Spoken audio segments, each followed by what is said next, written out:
Assalamualaikum warahmatullahi wabarakatuh. Salam sejahtera bagi kita semua.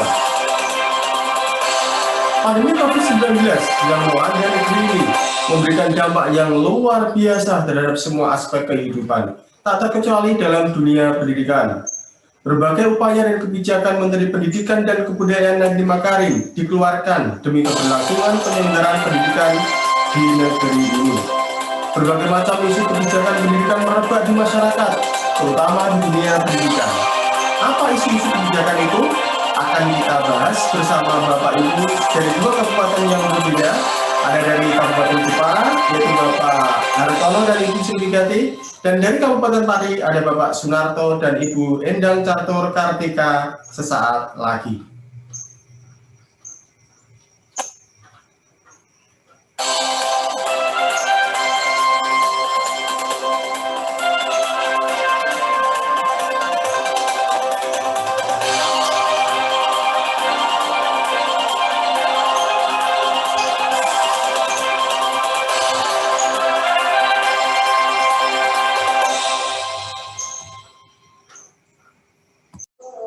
Assalamualaikum warahmatullahi wabarakatuh.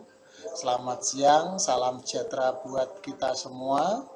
Perkenalkan, kami dari kelompok 1 yang terdiri dari saya, Hartono, kemudian Bapak Sunarto, Bu Sriwigati Puji Susanti, serta Bu Endang Catur. Pada kesempatan siang kali ini kami akan melaksanakan kegiatan diskusi mata kuliah kebijakan dan perencanaan pendidikan yang diampu oleh dosen pengampu kita, Dr. Sri Utaminingsih. Untuk kesempatan siang kali ini kami akan membahas tentang isu dalam kebijakan sekolah. Mari kita mulai saja. Yang pertama, pengertian isu. Menurut Barry Jones dan Case, isu adalah sebuah masalah yang belum terpecahkan, yang siap diambil keputusannya. Isu mempresentasikan sesuatu atau suatu kesenjangan antara praktik korporat dengan harapan para stakeholder. Menurut Hainsworth dan Meng, isu adalah sebagai suatu konsekuensi atas beberapa tindakan yang dilakukan oleh satu atau beberapa pihak yang dapat menghasilkan negosiasi dan penyesuaian sektor swasta, kasus pengadilan sipil atau kriminal, atau dapat menjadi masalah kebijakan publik melalui tindakan legislatif atau perundangan. Berdasarkan definisi yang telah disebut di atas, isu adalah suatu hal yang terjadi baik di dalam maupun di luar organisasi yang apabila tidak ditangani secara baik akan memberikan efek negatif terhadap organisasi dan berlanjut pada tahap kritis. Pengertian kebijakan. Jadi, kebijakan adalah rangkaian konsep dan asas yang menjadi garis besar dan dasar dalam merencanakan dan pelaksanaan suatu pekerjaan, kepemimpinan, dan cara-cara bertindak itu terjadi pada pemerintahan ataupun organisasi. Pernyataan cita-cita, tujuan, prinsip, atau maksud sebagai garis pedoman untuk manajemen dalam usaha mencapai sasaran. Tahapan isu menurut Hainsworth dan Meng, isu berada di dalam 4 tahap, yaitu tahap permulaan. Pada tahap ini tidak ada isu yang tampak, namun kondisi muncul dengan jelas yang berpotensi untuk berkembangnya menjadi sesuatu yang penting. Isu terjadi dalam organisasi ketika kelompok secara signifikan mempunyai permasalahan dalam perkembangannya secara politik, kebijakan, ekonomi, atau tren sosial. Yang kedua yaitu tahap mediasi. Pada tahap ini, isu telah berkembang dan memberikan pengaruh terhadap organisasi secara jelas. Organisasi masih dapat menjaga isu tidak berkembang dengan memperhatikan isu-isu lainnya.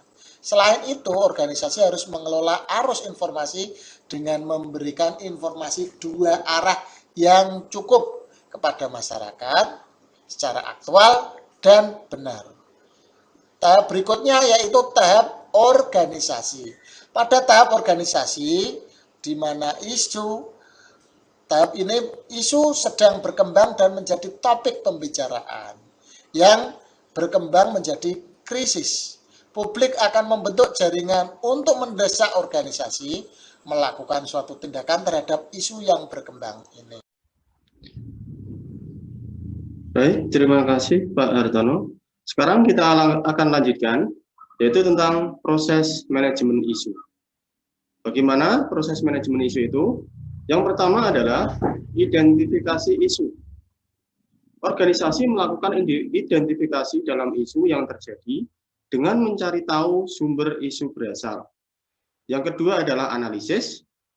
Analisis ini bertujuan untuk menempatkan kepentingan isi isunya, manfaatkan pengalaman masa lalu yang setidaknya memiliki kesamaan terhadap isu saat ini. Berikutnya adalah pemilihan strategi. Tahapan ini, organisasi menyiapkan aksi-aksi untuk menghadapi isu. Strategi yang diambil dapat bersifat reaktif, adaptif, dan dinamis. Yang berikutnya adalah implementasi program. Jika organisasi telah memiliki strategi dalam menghadapi isu, implementasikan program yang telah dibuat dengan segera. Organisasi harus saling bekerja sama untuk menyediakan dukungan yang maksimal sehingga tujuan dapat dicapai dengan cepat. Yang berikutnya adalah evaluasi. Evaluasi dilakukan untuk menilai seberapa efektif program yang telah dilaksanakan. Yang berikutnya, fase kesadaran diri. Organisasi harus mempelajari isu untuk melakukan penelitian secara terstruktur. Berikutnya adalah fase eksplorasi.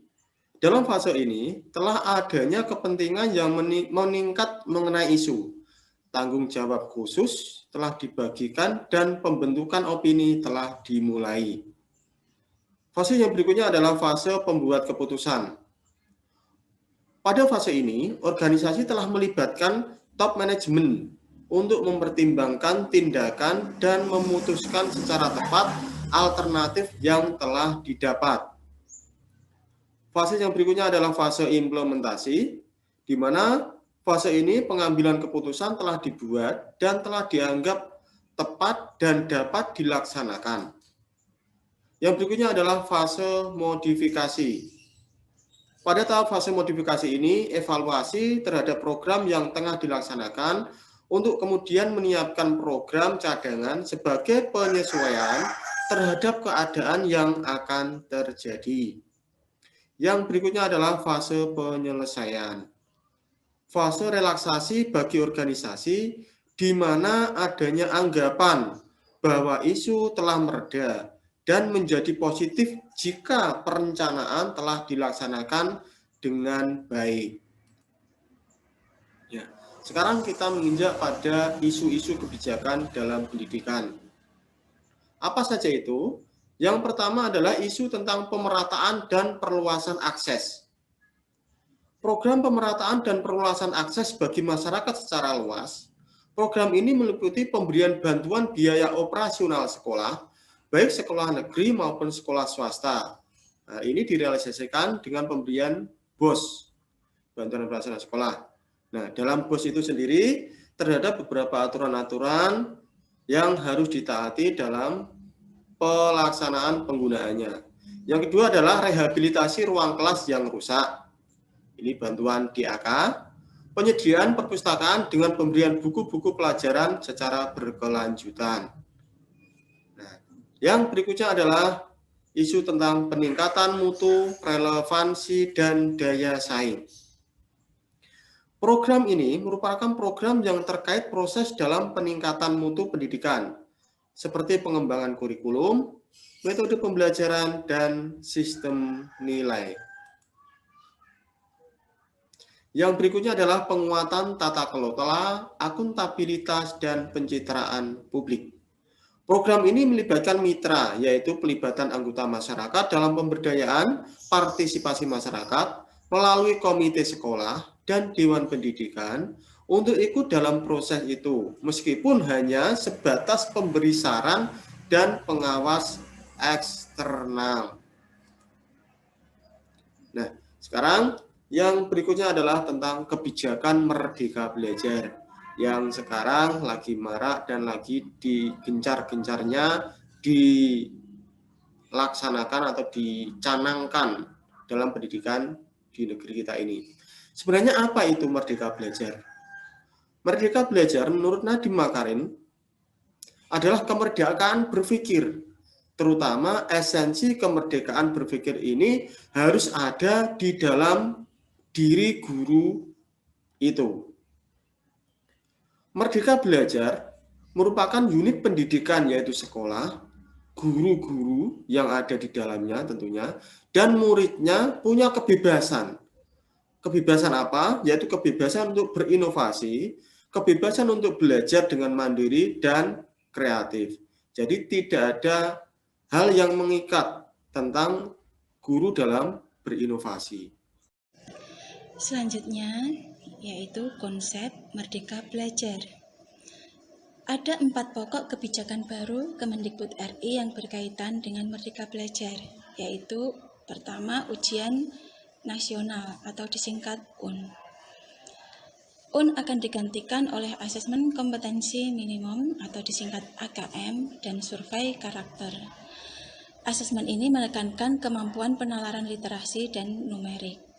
Berbeda dengan UN yang dilaksanakan di akhir jenjang pendidikan, asesmen ini akan dilaksanakan di kelas 4, kelas 8, dan kelas 11. Hasilnya diharapkan menjadi masukan bagi sekolah untuk memperbaiki proses pembelajaran selanjutnya sebelum peserta didik menyelesaikan pendidikannya. Yang kedua yaitu ujian sekolah berstandar nasional atau USBN akan diserahkan ke sekolah. Menurut Kemendikbud, sekolah diberikan keleluasaan dalam menentukan bentuk penilaian seperti portofolio, karya tulis, atau bentuk penugasan lainnya. Yang ketiga yaitu penyederhanaan rencana pelaksanaan pembelajaran atau RPP. RPP cukup dibuat 1 halaman. Jadi melalui penyederhanaan administrasi diharapkan waktu guru dalam pembuatan administrasi dapat dialihkan untuk kegiatan belajar dan peningkatan kompetensi. Tertuang dalam SE Mendikbud nomor 14 tahun 2019, RPP 1 halaman atau 1 lembar memuat 3 komponen, yaitu tujuan pembelajaran, kegiatan pembelajaran, dan penilaian. Kebijakan pokok Merdeka Belajar yang keempat yaitu penerapan sistem zonasi dalam PPDB. Dalam penerimaan peserta didik baru atau PPDB, sistem zonasi diperluas. Ini tidak termasuk daerah 3T. Bagi peserta didik yang melalui jalur afirmasi dan prestasi, diberikan kesempatan yang lebih banyak dari sistem PPDB. Pemerintah daerah diberikan kewenangan secara teknis untuk menentukan daerah zonasi. Selanjutnya, kebijakan sekolah pada masa pandemi. Kebijakan sekolah pada masa pandemi itu dilatar belakangi adanya dampak COVID-19 dalam pendidikan. Untuk mengurangi penyebaran COVID-19, pemerintah telah mengambil beberapa kebijakan antara lain social distancing, physical distancing, dan PSBB atau pembatasan sosial berskala besar. Namun hal itu tidak lepas dari berbagai permasalahan dalam aspek pendidikan, meliputi krisis pembelajaran, di mana sebagai dampak dari penerapan kebijakan tersebut, murid menjadi kurang tertangani atau kurang dalam hal pembelajaran tatap muka. Memang pembelajaran secara tatap muka ditiadakan karena adanya aturan belajar dari rumah. Kemudian yang kedua yaitu krisis ekonomi di sektor pendidikan. Pada masa COVID-19 ini, dalam hal pendidikan, karena adanya BDR, maka diperlukan sarana-prasarana yang menunjang kegiatan pembelajaran daring tersebut. Jadi, anak-anak harus menggunakan gadget, laptop, ya, untuk melaksanakan pembelajaran daring tersebut. Belum lagi untuk membeli kuota. Jadi hal ini menimbulkan banyak permasalahan baik bagi pihak sekolah maupun orang tua. Terutama bagi orang tua yang pengangguran karena di PHK, dan sekolah pun anggarannya menjadi berubah untuk pembelian kuota dan lain-lain. Membeli sarana prasarana karena adanya COVID-19 ini dituntut untuk sekolah melakukan tanggap bencana. Adanya krisis tersebut, kemudian pemerintah mengeluarkan kebijakan diantaranya realokasi dana pendidikan, realokasi dana bantuan operasional sekolah atau BOS, pemberian dana BOS, afirmasi dan kinerja kepada sekolah swasta, bantuan uang kuliah tunggal atau UKT, membuat konten edukasi di TVRI, peluncuran kurikulum darurat, dan pembuatan modul pembelajaran untuk orang tua murid. Untuk realokasi dana pendidikan, realokasi anggaran ini dilakukan untuk program penguatan kapasitas rumah sakit pendidikan atau RSP dan fakultas kedokteran atau FK untuk menjadi test center COVID-19.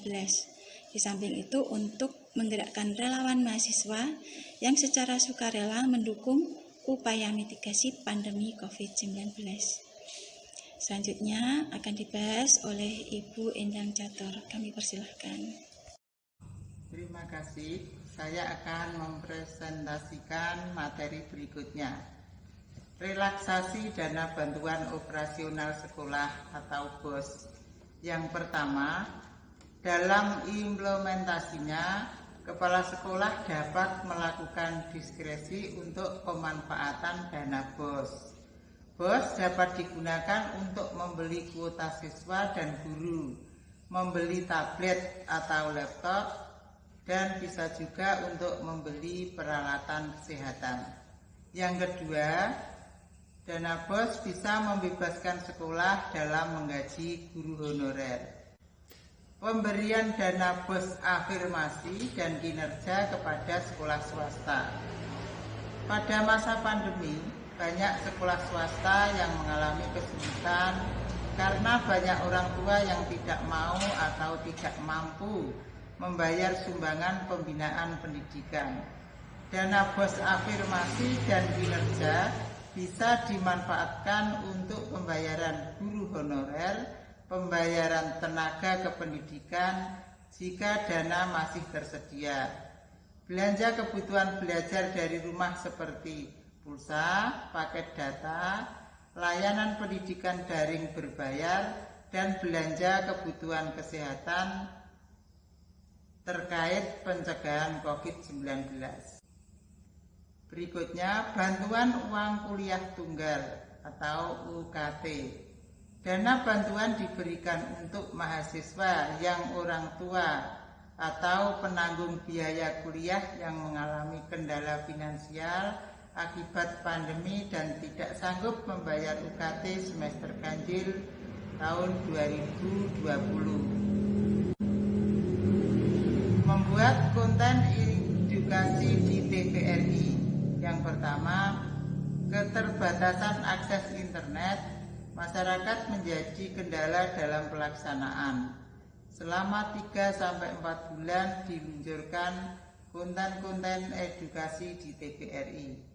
Yang kedua, konten atau materi pembelajaran yang disajikan akan berfokus pada peningkatan literasi, numerasi, serta penumbuhan karakter peserta didik, serta panduan kepada orang tua untuk membimbing anaknya belajar dari rumah.